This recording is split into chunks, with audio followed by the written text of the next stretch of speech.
15. Black child stars, who completely vanished from Hollywood. They were the faces on every lunchbox, the kids whose catchphrases an entire country repeated. And then, one by one, they simply vanished. One earned $18 million as a child, only to find just $220,000 left when he grew up. One walked off a hit show and became a high school teacher. One traded Hollywood for a classroom at Harvard. And one quietly disappeared to fight a battle the cameras never showed us.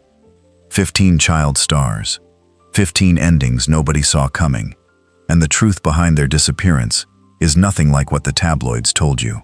Stay to the very end and subscribe to Secret Celebrity Stories, where the faces you grew up with finally get the truth they deserve. Tatiana Ali. If you owned a television in the early 1990s, you watched this young woman grow up before your very eyes. Tatiana Marisol Ali, born January 24, 1979, in North Belmore, New York, to an Indo-Trinidadian father and an Afro-Panamanian mother, had already been on Sesame Street since 1985, when she was cast as Ashley Banks on The Fresh Prince of Bel-Air. From 1990 to 1996, audiences watched Ashley bloom from a little girl singing hymns into a poised young woman bound for college, one of the fullest arcs the show ever offered. It was Will Smith who, mid-run, asked whether she'd considered singing. She had. In 1998, she released her debut album, Kiss the Sky, on Michael Jackson's MJJ music label, and her single Daydreaming, featuring a young will.i.am, reached number 6 on the UK singles chart and entered the Billboard Hot 100 at home. It was a real musical achievement, not a novelty. And then she made a choice too seldom told fairly. Rather than grind through an industry with no clear next role for her, she enrolled at Harvard University, graduating in 2002 with a degree in African American Studies. Hollywood would have welcomed her back any time. She chose to educate herself first. She returned on her own terms, with years on The Young and the Restless, television films, and independent projects, and became a devoted mother and an outspoken advocate. At 47 in April of 2026, she reminds us that for some people, fame was never the finish line, only the place where the real story began, and what you build afterward is what truly counts. Gary Coleman. Some faces come to define an entire decade, and in the early 1980s, few shone brighter than his. Gary Coleman. Born February 8, 1968, in Zion, Illinois, became a household name as Arnold Jackson on Different Strokes. His cheerful, "What you talking about, Willis?" echoing through living rooms from 1978 to 1986. At his height, he earned around $70,000 an episode, roughly $18 million over his career. Yet behind that fortune lay one of the industry's saddest cautionary tales. His earnings had gone into a trust, and when he grew up and reached for that money, he discovered that of all those millions, only about $220,000 remained. The rest drained away through mismanagement by the very people meant to safeguard it. In 1989, he made the painful decision to sue his adoptive parents and his business manager, and in 1993 the case was settled, after a court found roughly $1.28 million had been wrongly taken. Even that couldn't steady him, and he filed for bankruptcy in 1999. Unable to find steady acting work as an adult, he took ordinary jobs, including a stint as a shopping mall security guard, meeting harsh public scrutiny with quiet dignity. Through it all, he lived with a congenital kidney condition that stunted his growth and required transplants and lifelong medication. On May 28, 2010, after a fall at his Utah home caused a brain hemorrhage, Gary Coleman died at only 42. His life endures as a lasting reminder of how a child's fortune and a child's very childhood can be taken away while the whole world watches and applauds. Emmanuel Lewis. He stood just 3 feet 4 inches tall, had a voice that could warm a room, and was a celebrity in Japan before most Americans had learned his name. Emmanuel Lewis, born March 9, 1971, in Brooklyn, the youngest of 5 children raised by his mother, a computer science specialist, first reached television through commercials before landing the lead in the ABC sitcom Webster in 1983, playing a young black boy adopted by a white couple. The show ran 6 seasons, through 1989, and reached the Nielsen Top 20 in its early years. What lifted his fame worldwide was his genuine, well-documented friendship with Michael Jackson. The two were often photographed together at award shows, dressed alike, and in Japan, his popularity grew so vast that he released music there, including a single that topped the Japanese pop charts. But when Webster ended in 1989, the mainstream spotlight faded with it, and what he did next reveals the man. Rather than chase a career that had already leveled off, he finished high school in Brooklyn and enrolled at Clark Atlanta University, earning a bachelor's degree in theater arts in 1997. He chose learning over desperation. He founded production companies, made occasional warm appearances at nostalgia events and in interviews, and by every account settled peacefully into the grounded, quieter life he had built. At 55 in April of 2026, Emmanuel Lewis is living proof of something the industry rarely admits, that stepping away from fame on your own terms is not failure at all. Sometimes, it is simply the wisest, healthiest exit a person can make, and never spiraling into scandal is its own quiet victory. Taj Mowry. He came from a family already bound for television history, yet carved out a place entirely his own. Taj Dayton Mowry, born May 17, 1986 in Honolulu, Hawaii, is the younger brother of the famous twins Tia and Tamara Mowry, and he was performing at an astonishingly young age. Before most children start school, he was already a familiar face on Full House as Teddy, little Michelle Tanner's best friend, alongside guest roles across television at the turn of the 1990s. But his defining moment arrived in 1997 when he was cast as the lead in the WB sitcom Smart Guy, playing T.J. Henderson, a 10-year-old prodigy skipped into high school among teenagers nearly twice his age. The show ran 3 seasons through 1999 and became a real touchstone for a generation, blending genuine lessons with warmth and showcasing comic timing remarkably assured for someone so young. And here is what sets his story apart. Taj Mowry never truly vanished. He simply grew up, deliberately and gracefully. He voiced Wade in Disney's animated Kim Possible, then returned as an adult in a starring role on the freeform sitcom Baby Daddy, which ran 6 full seasons from 2012 to 2017. He has also pursued music and has spoken openly and thoughtfully about his faith and about growing up inside the industry without ever losing himself. At 39 in April of 2026, Taj Mowry offers a far rarer tale than the ones we usually hear about childhood fame.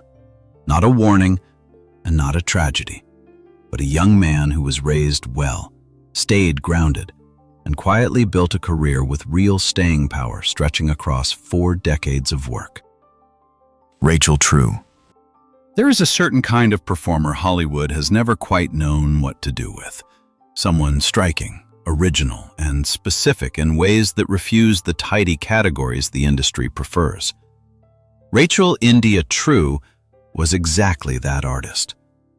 Born November 15, 1966 in New York City, the middle of 3 siblings, with a father of Ashkenazi Jewish descent and an African-American mother, she attended New York University and, from the start, lived in the space between the boxes others wanted to put her in.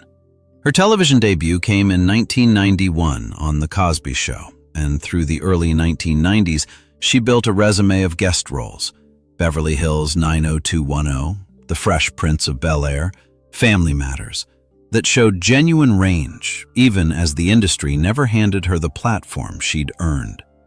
That changed in 1996, when she was cast as Rochelle in The Craft, the story of 4 teenage girls forming a witches' coven at their Los Angeles high school. The film earned more than $55 million worldwide against a $15 million budget, inspiring a devoted following that has never faded. From 2002 to 2006, she co-starred as Mona Thorne on the sitcom Half and Half. But in later years, she endured a quieter, more painful erasure, speaking openly about being repeatedly left out of the Crafts reunion and convention events that included her white co-stars. Rather than let that define her, she reinvented herself completely, becoming a respected tarot author and expert who published her own book and even designed her own deck. At 59 in April of 2026, Rachel True has turned an industry's failure to fully see her into a rich life built entirely on her own terms. Orlando Brown. Few young performers had the natural spark that he did, and few stories here are as openly, tenderly complicated. Orlando Brown, born December 4th, 1987 in Los Angeles, was a gifted, electric presence from a very young age, appearing in the film Major Pain and on Family Matters before finding the role that defined his childhood. Eddie Thomas, the fast-talking best friend on the Disney Channel hit That's So Raven, which ran from 2003 to 2007. He was truly talented. He could act, he could sing, he brought real charisma to a show watched by millions of children, and he contributed to its soundtrack as well. But his road after those Disney years grew difficult, and it unfolded in public in ways that were often painful to witness. He faced a series of legal troubles, and he has struggled openly with substance abuse and with his mental health, becoming for a time the subject of tabloid coverage that rarely afforded him much humanity. And what deserves to be said plainly and kindly is this: Orlando Brown is a human being who has spoken in his own words about seeking help and working toward recovery, and who in recent years has appeared in interviews describing his efforts to rebuild his life and reconnect with his faith and family. At 38 in April of 2026, his is not a punchline, but an unfinished story. A genuinely gifted person navigating real hardship in full public view, something almost none of us could do gracefully. If his chapter teaches us anything, it is compassion, a reminder that the child who once made us laugh grew into a man who deserves our patience and never our mockery as he finds his way. Camille Winbush. She made talking back look like a genuine art form, and everyone who watched The Bernie Mac Show loved her for it. Camille Winbush, born February 9, 1990 in Culver City, California, had performed since early childhood, with 10 years of competitive gymnastics running alongside a screen career that began with a small role in Arnold Schwarzenegger's 1996 film Eraser when she was only 6.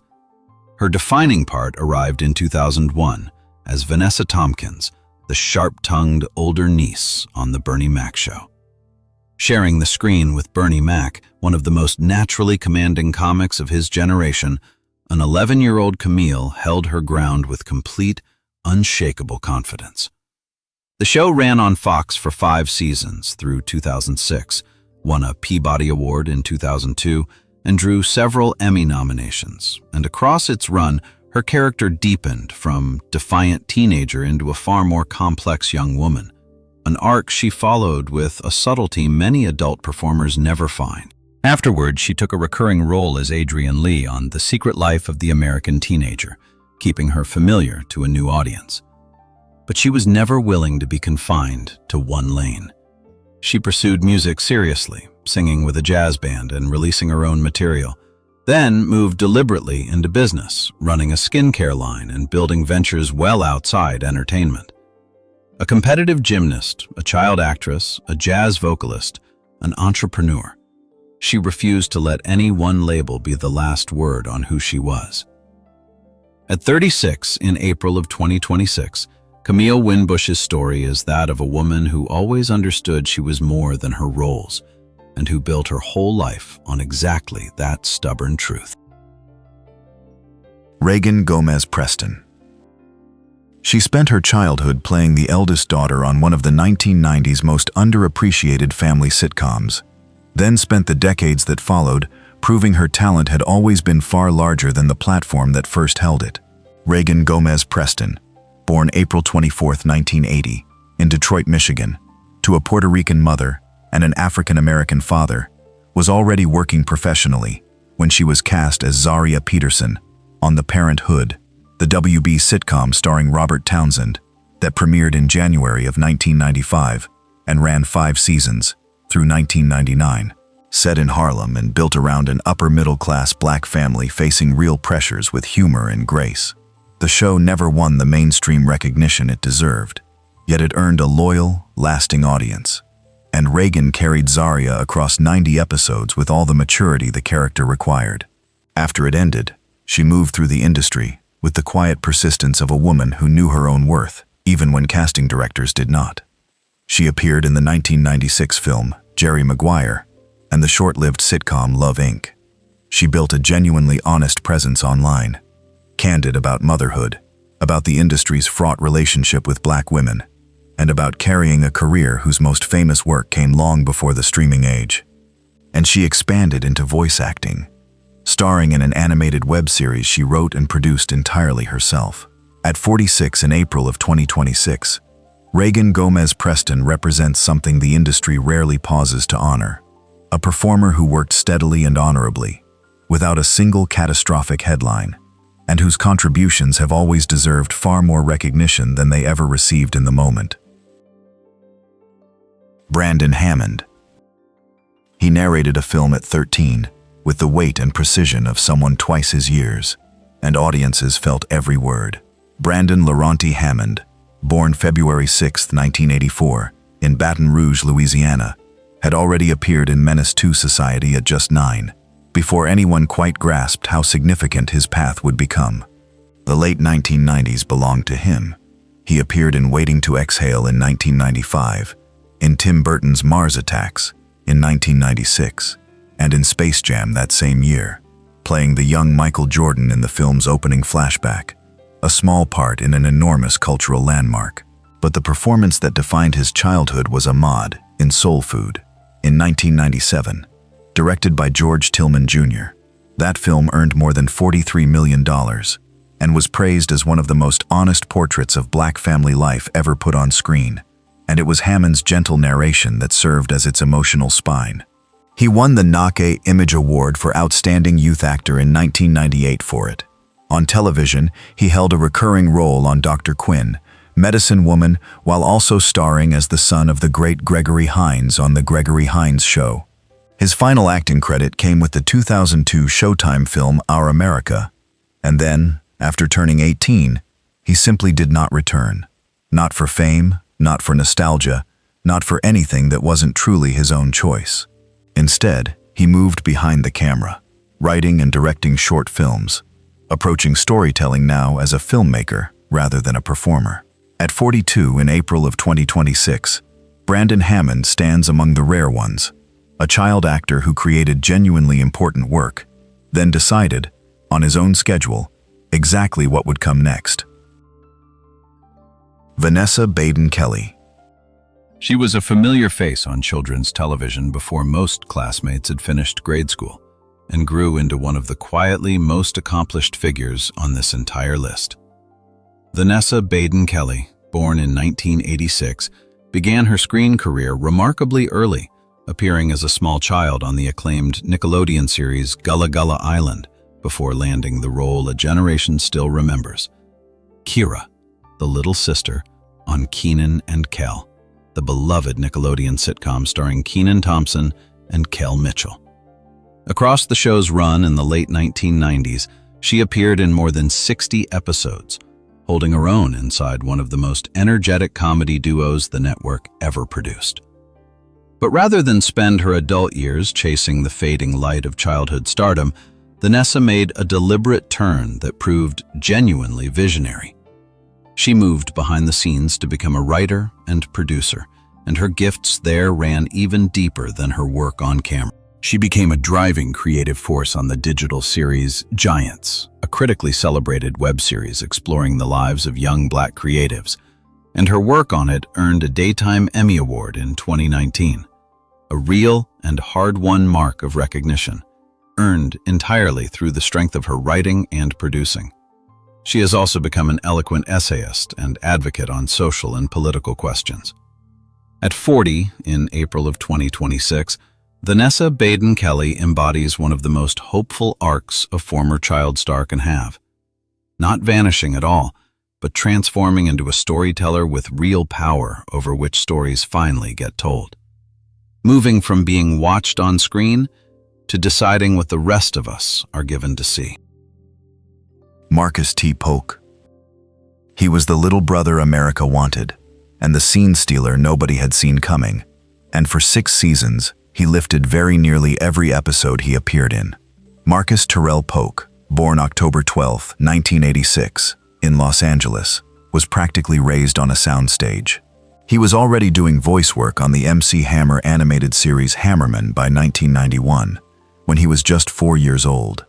His defining role came in 1996, as Miles Mitchell, Moesha's younger brother, on the UPN sitcom Moesha, alongside the R&B star Brandy. The show ran 6 seasons, through 2001, and Marcus more than held his own against a cast of seasoned veterans and rising stars, his comic instincts sharp, and his timing wonderfully natural. During the run, he earned 3 Knock-Up Image Award nominations and 3 Young Star Award nominations, real recognition reflecting genuine industry attention. After Moesha, he carried his career into film, appearing in Roll Bounce in 2005 alongside Bow Wow, in Take the Lead in 2006, opposite Antonio Banderas, for which he trained in real ballroom dance, and in Another Cinderella Story in 2008, for which he also co-wrote and performed a song on the soundtrack. He was building something real. His path was interrupted by a legal setback, a 2015 arrest for driving under the influence in Scottsdale, Arizona, to which he pleaded guilty and received unsupervised probation, an incident that drew headlines, largely because of the beloved child he had once been. At 39 in April of 2026, Marcus T. Polk is still making music and still turns up at entertainment events, a man somewhere in the in-between, not quite disappeared and not yet fully returned, but clearly still here and still creating. Jazz Raycole. She was just 12 when she booked one of the most coveted roles in all of primetime comedy. And then she was gone before the second season even began, recast without any public explanation, the door closing quietly behind her as the show carried on. Jazz Raycole, born in 1988 in California into a performing family, was cast as Claire Kyle, the eldest daughter, in the original run of the ABC sitcom My Wife and Kids, starring Damon Wayans. She appeared throughout the first season, but when the series returned, the role had been recast, and the reasons were never fully shared with the public, reportedly stemming from a family decision. For a young performer on the very edge of a major breakout, it was the kind of sudden turn that ends a great many careers before they truly begin. But Jazz Raycole did something quietly extraordinary. She just kept working, steadily and without drama, for the next 20 years. She built a long and consistent body of television and film work, including a recurring role on the drama The Quad and appearances across a great many series. And in recent years, she has enjoyed one of the most satisfying second acts of anyone here, joining the cast of the hit Netflix legal drama The Lincoln Lawyer as Izzy Letts, a role that introduced her to an entirely new global audience decades after that early heartbreak. At 38 in April of 2026, Jazz Raycole is living proof that losing a defining role as a child does not have to be the end of the story. Sometimes it is only an early and painful chapter in a far longer, far more resilient career. Shadia Simmons. Not every child star who leaves Hollywood is pushed out the door. Some walk away with clear eyes and a plan already in hand, and hers is one of the most quietly inspiring departures of all. Shadia Simmons, born in 1986 in Canada, built a substantial career as a young performer, working steadily across television and film throughout her childhood and teenage years. She became familiar to a generation through her recurring role as Emily on the popular Disney Channel series Life with Derek, and by any measure, she appeared in well over 20 commercials alongside her dramatic work. A genuinely busy, successful young career by any standard. And then, in 2009, she walked away. Not because the roles had dried up and not because of any scandal, but simply because she chose to. She turned to education with the same seriousness she'd once brought to auditions, completing a master's degree in education in Buffalo, New York in 2010, and earning teaching certifications in both New York State and Ontario. She became a high school teacher, standing before classrooms full of students who often had no idea their teacher had once appeared on the very shows they might have watched as children. She also became a director at an acting studio in Canada, mentoring the next generation of performers and passing along everything she had learned. At 39 in April of 2026, Shadia Simmons made a choice most people in her position never make, trading the uncertainty of fame for the deep purpose of shaping young lives. And from every possible angle, it looks like exactly the right one. Proof that sometimes the most successful ending is the one that has nothing at all to do with a camera. Dee Davis. She was the smallest and most disarming presence on one of the most beloved family comedies of the 2000s, and her chapter is perhaps the most refreshingly, beautifully simple on this entire list. Dee Davis, born Danielle Davis on February 27, 1996, in California, was cast as Brianna, the little one everyone called Baby Girl, the youngest of the 3 children on the Bernie Mac show. She was only around 5 when the show premiered in 2001, and she quite literally grew up on that set, appearing throughout its 5-season run, through 2006, and charming audiences as the adorable youngest sibling beside the towering comic presence of Bernie Mac himself. For a child that young to hold her own within a Peabody-winning, Emmy-nominated ensemble was no small feat. But when the show ended, Dee Davis made a choice that stands in gentle contrast to nearly every other story here. She simply stepped away and chose an ordinary life. There was no dramatic downfall, no scandal, no painful public struggle.